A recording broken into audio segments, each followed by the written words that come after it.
Welcome to Tech Tuesday. I'm your host, Kendra Cook. This is a live call-in show each Tuesday night at 5:30 and then rebroadcast throughout the week, also at 5:30 p.m. before the DCTV News at Noon evening replay. If you'd like to call in, the number is 677-4119. Today's guest is Dan Fernandez, who just recently got back from a trip to Cuba, and that's what we're going to talk about tonight. Dan, welcome to the show. Thank you for coming, and you had a lot of fun. You were there a couple weeks ago?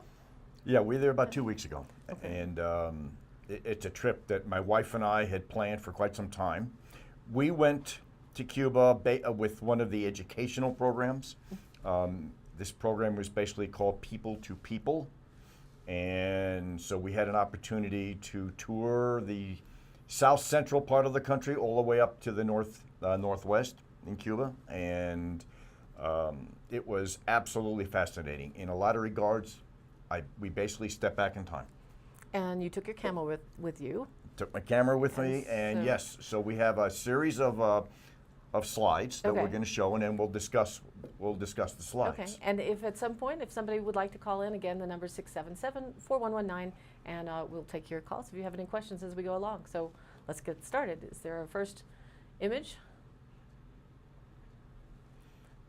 Okay, this image, we were in the city of Camagüey, and right here you see that is a picture of Che Guevara, and it says, "Always victory." And that was a slogan that you saw everywhere in the country. There were always posters, banners, graffiti on the walls, basically with either Fidel, more with Che Guevara than anything else. And as we all know, Che Guevara was part of the revolution, died in Bolivia in the early 70s, and considered he's one of their national heroes. So next slide. What is that? Yeah, King Ranch.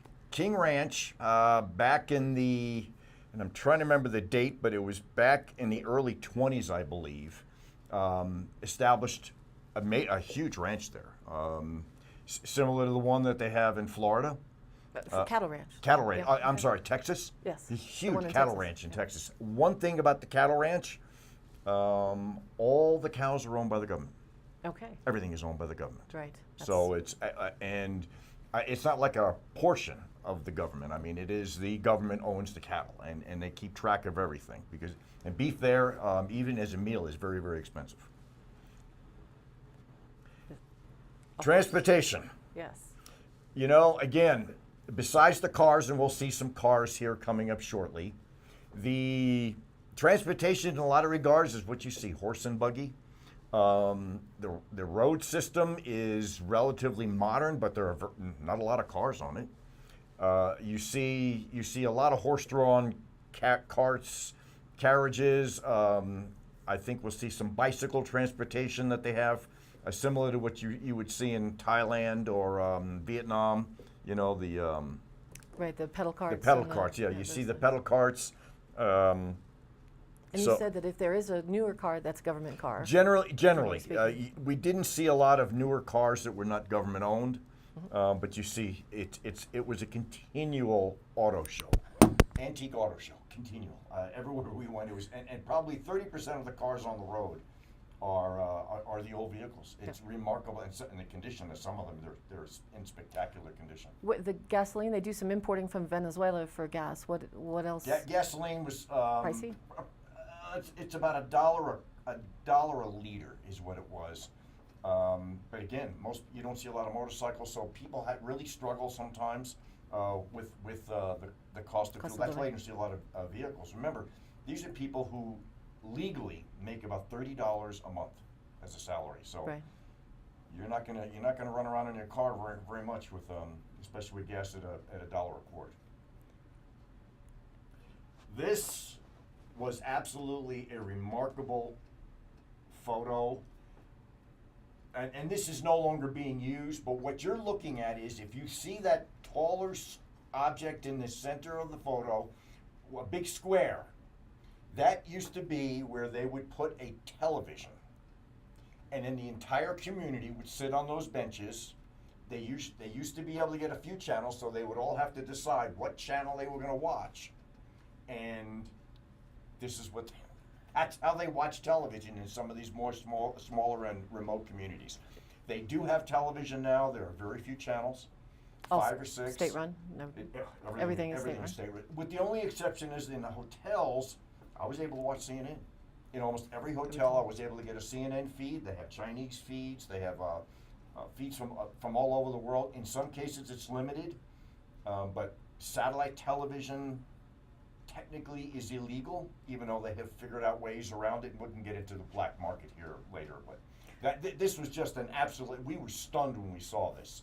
That's the way they used to watch television not very long ago. Yes. Well, and I read online that 2008 was the first time they were allowed private computers, personal computers, and very few people have that, or Wi-Fi access is less than 10%. We're going to get to that? We're going to see a Wi-Fi, yeah. We're going to see a Wi-Fi hotspot, yes. Okay, so So, we have a, I got the signal here. Mike, Phil, Dan, get Mike back on. Okay, now you can hear me again. Next slide. Okay, all the schools, that is, all the schools in the country have one. I get it. It's one of the revolutionary heroes, and this is actually pre-Castro. His name is Jose Martin, and there's a little statue in front of all the elementary and high schools that have his image on it.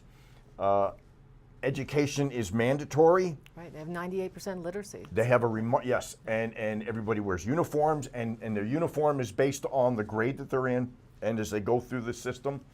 So yes, and English is almost. I was surprised at how many of them spoke English. Yeah. I mean, from the taxi cab drivers, they had working knowledge of English. They really did. And how they don't take credit cards or no credit right, cards. so you have to have cash. Everything was cash. cash, and then of course, when you change your cash in, it's a 13% exchange rate. You know, so for $100, I'm going to get 87, and it's across the board, no matter where you go. It's not a hotels, airports. It's not hotels, Yeah, airports, stores. Many stores wouldn't take the dollars, but it's a 13% exchange rate. Wow. And but everything is cash. You have to, and then of course they limit the amount of cash you can bring in. Right, so you have to use ATMs or something to try and. No, that's not happening either. No, that's not going to happen either. They run out of cash there too. It just everything is cash, and they warn you about that. We were clearly warned. You need to bring cash. Okay, now this was more of a, and we did this. This is the famous cemetery in Havana. It's the Colón Cemetery, or Colón, which is a Christopher Columbus, and Who discovered Cuba? He discovered Cuba in his first voyage, and there was a personal side to this. Prior to the trip, and literally the day before the trip, my wife reminded me that we had some folders downstairs. We have a family tomb in this cemetery. We were able to find the tomb. Oh, wow. They helped us find the tomb.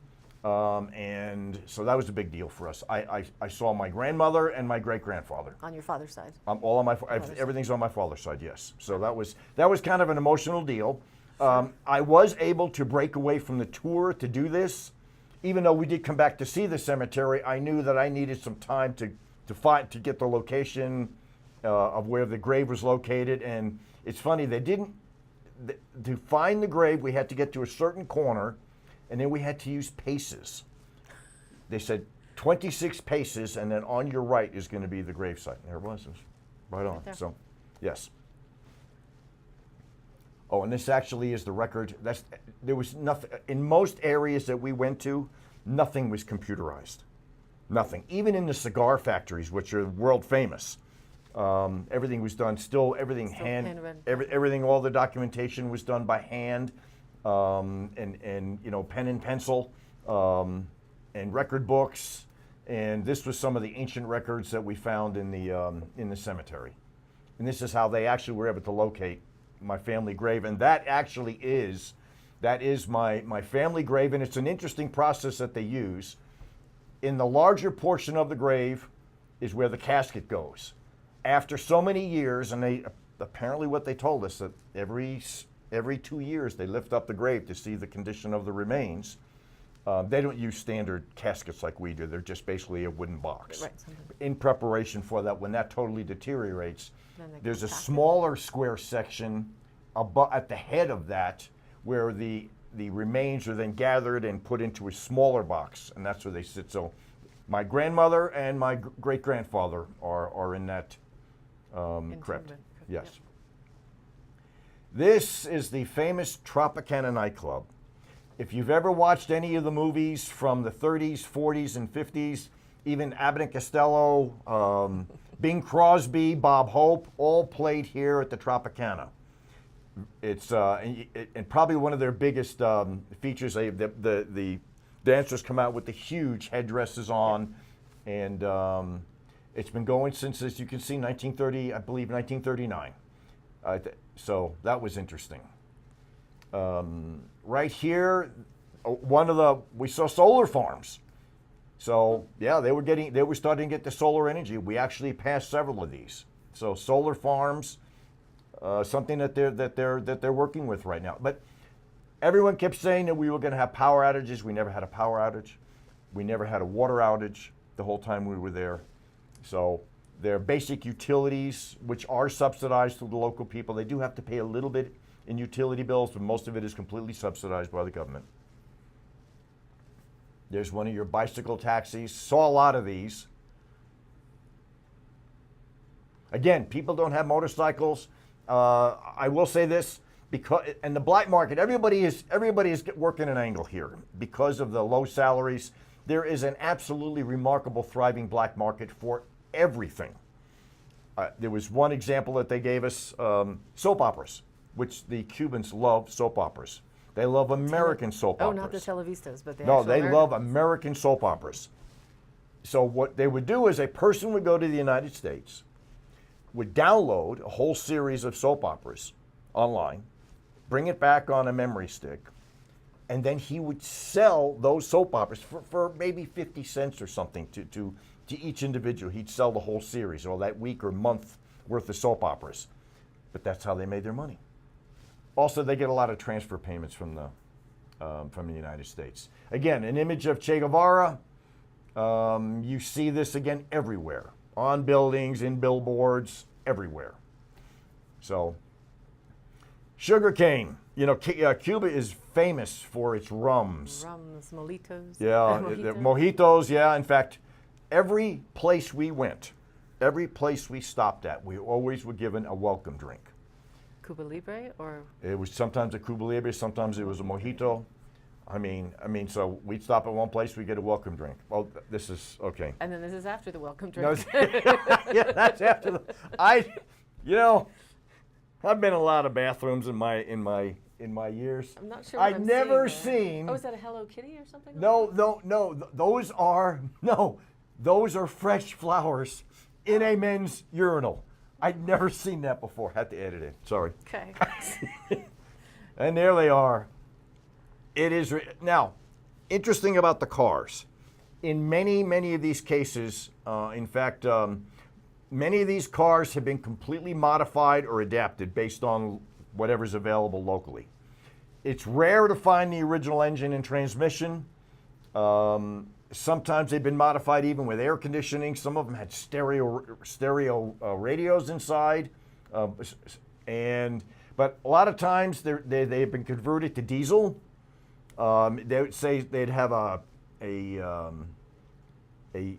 Honda diesel and a Yamaha transmission, and they are pretty good mechanics. They figure these things out. But fully, 30% of the vehicles on the road are these cars. Again, remember, because of the blockade, which we'll get into in a little bit, most of the cars on the road, 30% of them are these vehicles from 1959 and earlier. Okay, and that's just this is another anniversary. You see these big posters and signs everywhere about the revolution. This one said the 58th anniversary of the revolution, and you never saw any graffiti other than Viva Fidel or Viva Che or again, these huge banners and posters everywhere.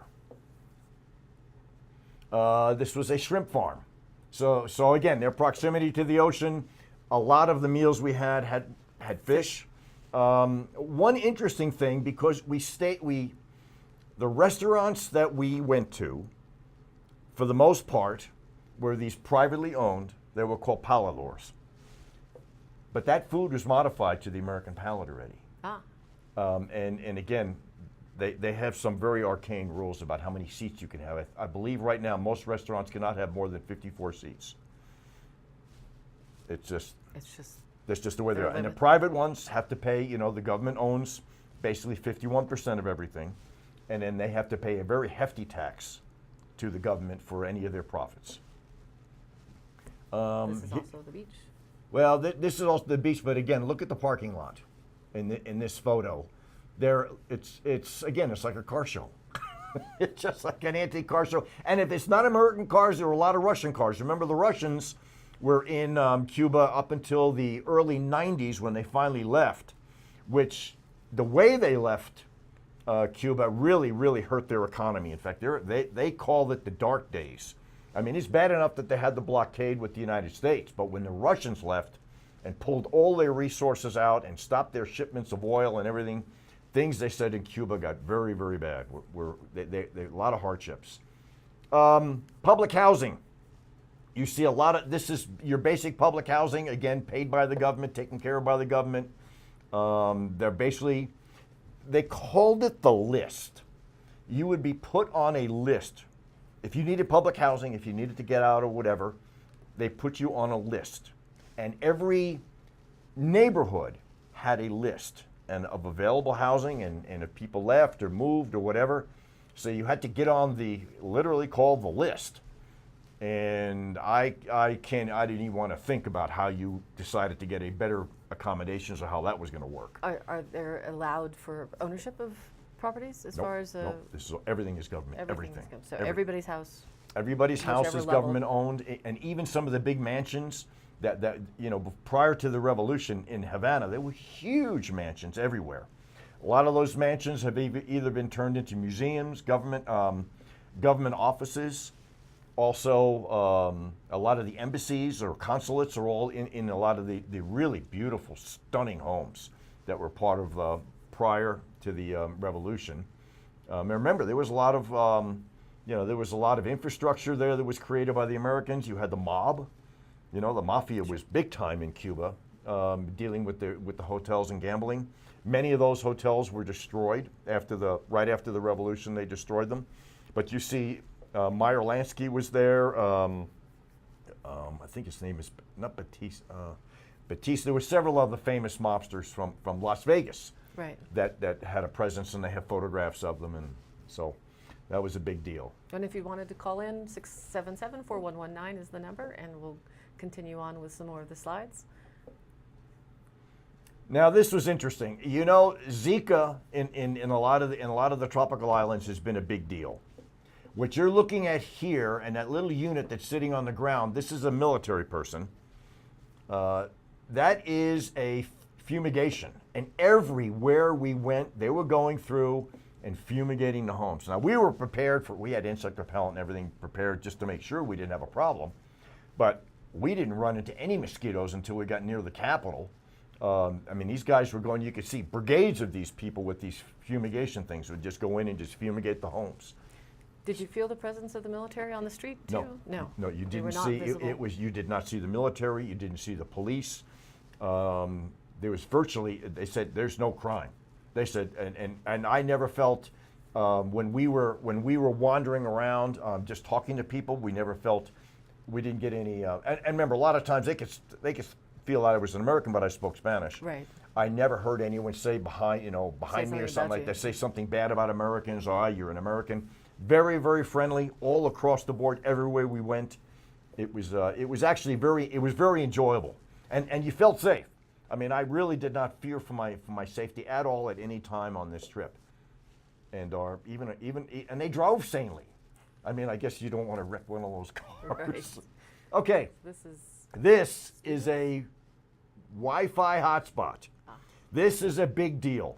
In fact, sometimes, for whatever reason, there were certain areas in parks, on street corners, and you could see everybody, and sometimes they were packed in there like sardines, trying to get some Wi-Fi. Now, of course, Cuba really limits the Wi-Fi, and getting phones and even getting internet access over your phone, even getting phones is incredibly difficult. Which I kept sitting there, okay, so how are they getting their phones? How are they maintaining their contracts? Again, a lot of it's all this black market stuff.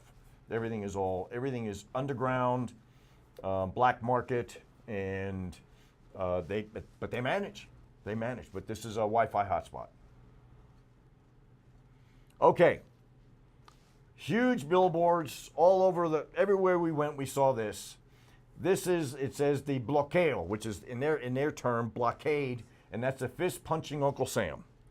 They hate the blockade. They wish the blockade was over.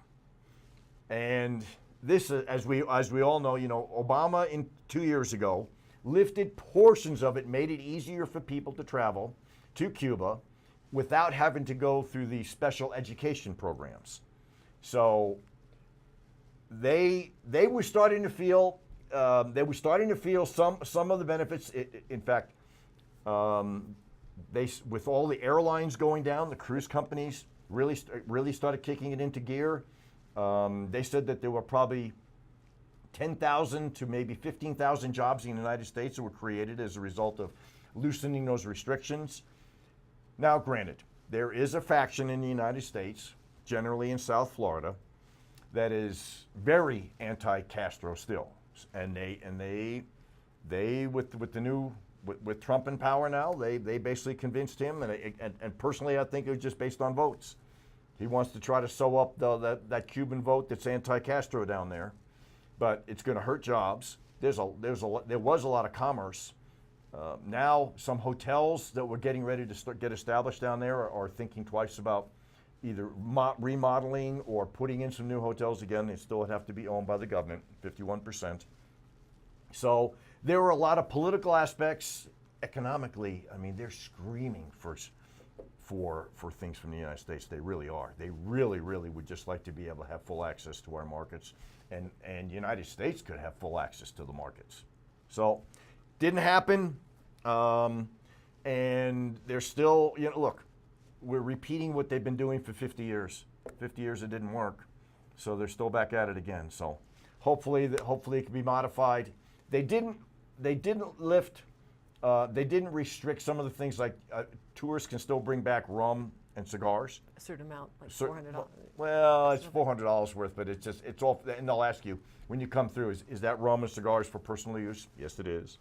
And they know. I mean, if you're going to bring like 50 bottles, they know that it's not going to be for personal use. So the tours can still go, but just going as you could have here just a few weeks ago. You could have just showed up at the airport, picked up a visa, and gone to Cuba. Can't do that anymore. And again, some of the businesses, some of the tours and businesses are now going to be heavily restricted. And it's a shame, because it was really developing a business and industry, both in the United States and in Florida and in Cuba, to really deal with some of this influx of tourism. Bay of Pigs. This was, in fact, that photograph in the center is the famous photo of Castro during the Bay of Pigs, which happened in April of 1961. Castro was jumping from tank to tank because that tank couldn't fire, so he went to another tank, and so they have monuments to this, and his photograph jumping from tank to tank. It was basically a CIA operation that included training in Central America, and then it was a massive. It was a major operation, including air attacks, air assaults, landings in several different places, parachute landings and amphibious landings. And they have a huge museum to this. And it says Giron was the name of that's the name of the bay. And it says here, todos los pueblos de America, all the towns of America are now a little bit more free as a result of the Bay of Pigs invasion. So that's the museum itself. They have tanks outside. They have some of the airplanes that were used by the Cubans. They have one part was kind of strange. They had pieces of an American plane that had crash landed, and they had the pieces just kind of in this thing. They had an American tank with the barrel down. They had a captured American tank. One interesting aspect of this, when President Kennedy decided to not reinforce the troops that were on the ground, there were 1,500 people that were involved in this operation. For what they call them, the Cubans call them the mercenaries. And so there were 1,500 people who were trained by the CIA for this invasion. And they told us there, they said if they had been reinforced like they were originally was supposed to happen, Castro he'd be gone right now. They could not be. Castro said he could not hold off another assault, which was amazing. Castro had 10,000 men facing the $1,500 15-man landing force. Now, on a personal note, I did not know up until last week that I had a cousin who was one of the people who was involved in the operation. So that was that was a real shocker. I don't know why they didn't tell me before I got there. Maybe it was a smart thing to tell me before I went. But and again, this is it's I'm trying to remember what this said. It's the first major defeat of the imperialist Yankees in Latin America. So again, you see this, and everything near the Bay of Pigs are these huge posters and banners and billboards. That's the American Embassy. Which is? It's right there on what they call the Malecon, which is the main drive in Havana. That's the American Embassy. And they're still there now. Well, remember, Obama reopened the embassy. Trump did not shut the embassy. Okay, so he is allowing the embassy to remain open. And, before they had an intersection, which was just, it was, and I don't even know if it was through the Swedes or whatever. Generally, when you have an intersection, it's usually another country that's maintaining it. But no, this is the American Embassy. And if you notice, the one thing that was really surprising, there's not much of a security presence there. In many embassies in Latin America, you see huge concrete blast walls surrounding them. There's nothing. They're not, obviously this one, they're not worried about it. And again, there's some of the school kids with their little uniforms. Again, the uniform design and color designated, in this case, these are elementary kids, would designate what grade level they were at. Forts, remember, 1492, Columbus discovered Cuba.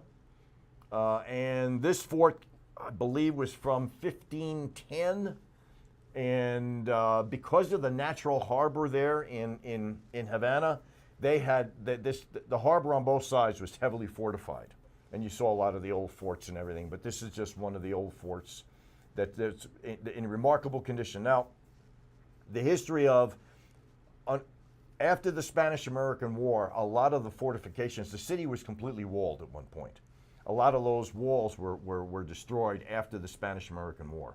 Same in Dominican Republic. Okay. This was kind of a real shocker here. This is the rationing? This is the rationing. This was something that really kind of caught most of us off guard. I did not realize at this point when we got to this, they were talking about rationing and rationing cards. So apparently every year they get everybody in the country, regardless of who you are, you get a ration book. And that ration book gives you some basic staples. And I think if he shows the next, those are the basic staples that you see. There's oil, cafe, there are beans, there's refined sugar, there's crude sugar, there's rice, there are matches, salt. And these are some basic staples. The government subsidizes them. Everyone's allowed so much per month, but the book comes out once a year, and then they have their little book. And I think I have Kelsey, could you go back to that last photo? I think, yeah, well, you can't see it in the photo very well, but on the far left, there's a guy holding up a booklet, and it's like a ration book that you would have seen from World War II. And we saw a supermarket, but from what I could see outside the supermarket, it was pretty sparse. There was not a lot in that supermarket. There really wasn't. And this was really a surprise. Was that ration book and the fact that it's just really basic staples. I mean, and they subsidize it. Well, and that's some of what the political people who would like to see things change in that regard, as far as it could the lifestyle.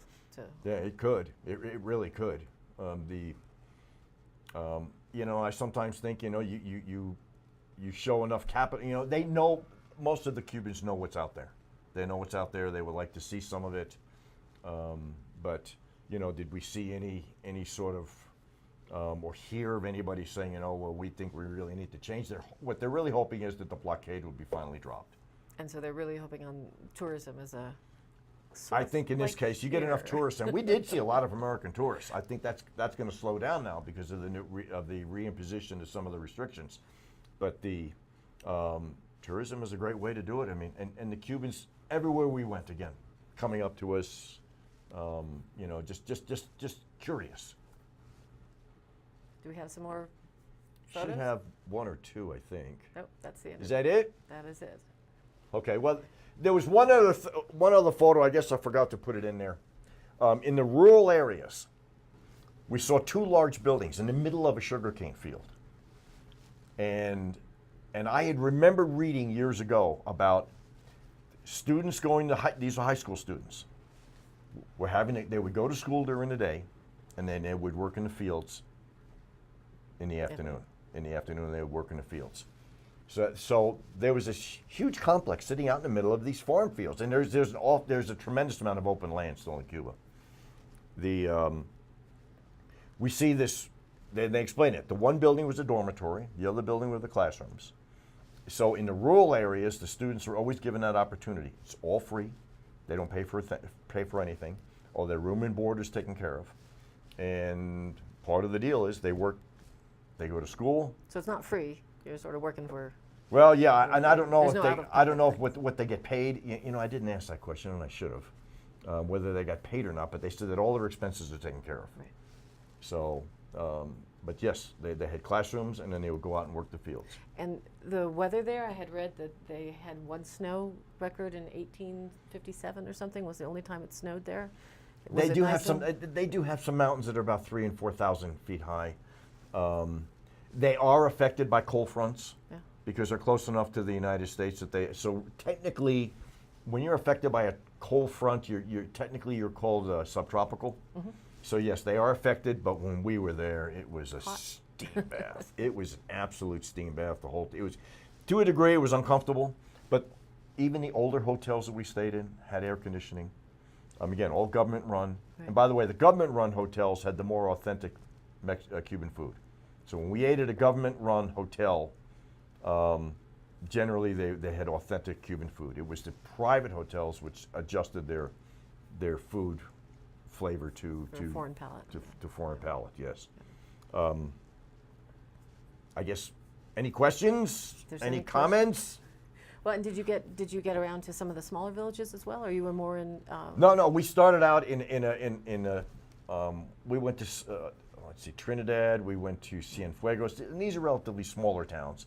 And occasionally we stopped in a small town as we were going through. But again, people would just come around, gather around, and just say hello. They were always, again, very, very courteous, very friendly. But we did quite a bit of driving, getting out to some of the places. I did like the King Ranch. When we showed up at the King Ranch, and there were two guys on horseback, one with an American flag, one with a Cuban flag. So they had a little rodeo for us. They actually had a little rodeo, which was actually pretty interesting.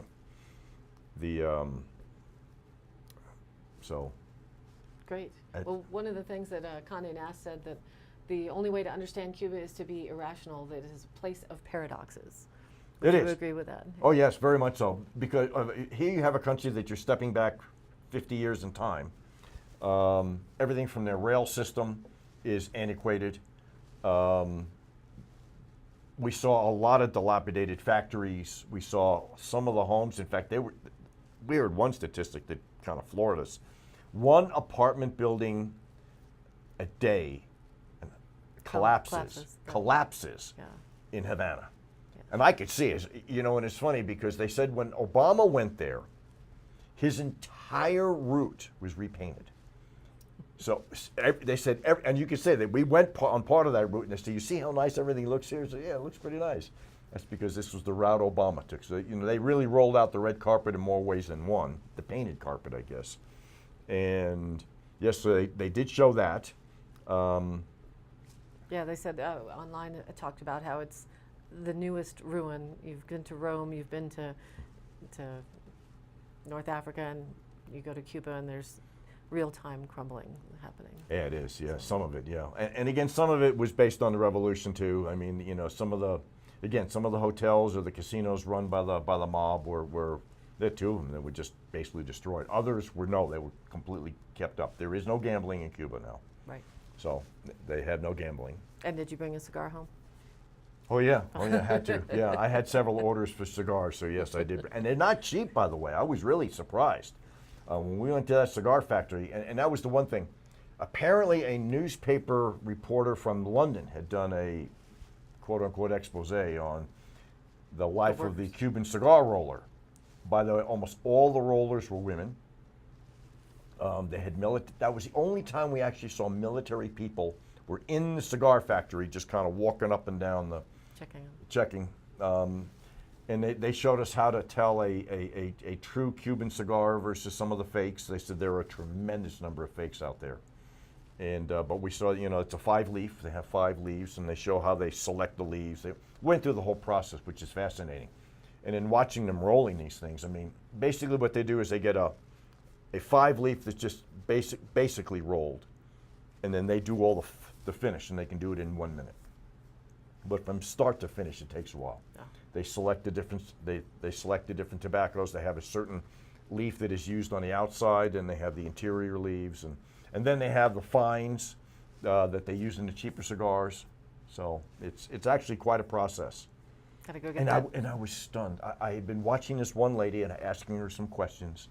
We were not allowed to have any cigars at all. They couldn't sell it, and she offered me a cigar. I said no, and I was trying desperately not to insult her, but she really wanted to give me that. She just hand rolled it. She wanted to give me that cigar, and I said, I can't. You know I can't. And she goes, okay. Well, we will we'll follow up and see how you're. Yeah, well, there was one other lady that went with us, Jan Senin from Pleasant View went with us, and then our tour group was relatively small. It's 15 people, which made it really, really nice. And they were a good group to travel with, even with the heat and everything. Everyone pretty much stuck together. That made it difficult. And hung in there. The tour company was Globus. They did by law you have the Globus representative who's an American, but then you also have to have a local Cuban guide. That guy, they were wonderful. They never missed a beat. They always had plan B. If we ever needed it, we didn't need a plan B. A lot of detail, a lot of information. They were not afraid to talk about anything, even politics, which they said, nope, you can ask us any question you want about any subject, and they did. He answered it. So we were really happy about that portion.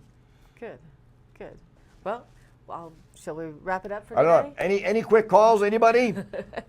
Hello. I said to my wife, I got a funny feeling we're not going to get any calls. Well, I really appreciate you coming in. I think it'll be on YouTube, so replayed also on DCTV. And again, thank you, Dan, for wonderful insights in what Cuba looks like today. Yeah, really. Oh, gosh. Look at that. Okay. Hello, this is DCTV. Hi, this is Kat. I just wanted to let Dan know that just because the phone isn't ringing doesn't mean that there aren't people watching. Just really thankful that he had a slideshow and spent all this time explaining. I was staring at it and listening, and it was amazing. Thank you. Oh, well, appreciate it. Thank you, Kat. Thank you very much. Good to know that you're out there. Thank all you. right, Yeah. Now we will. Bye-bye. Yeah. Welcome back, Dan. Thank you.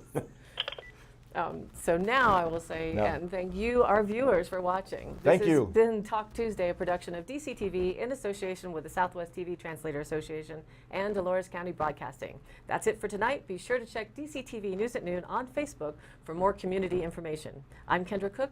Have a good night.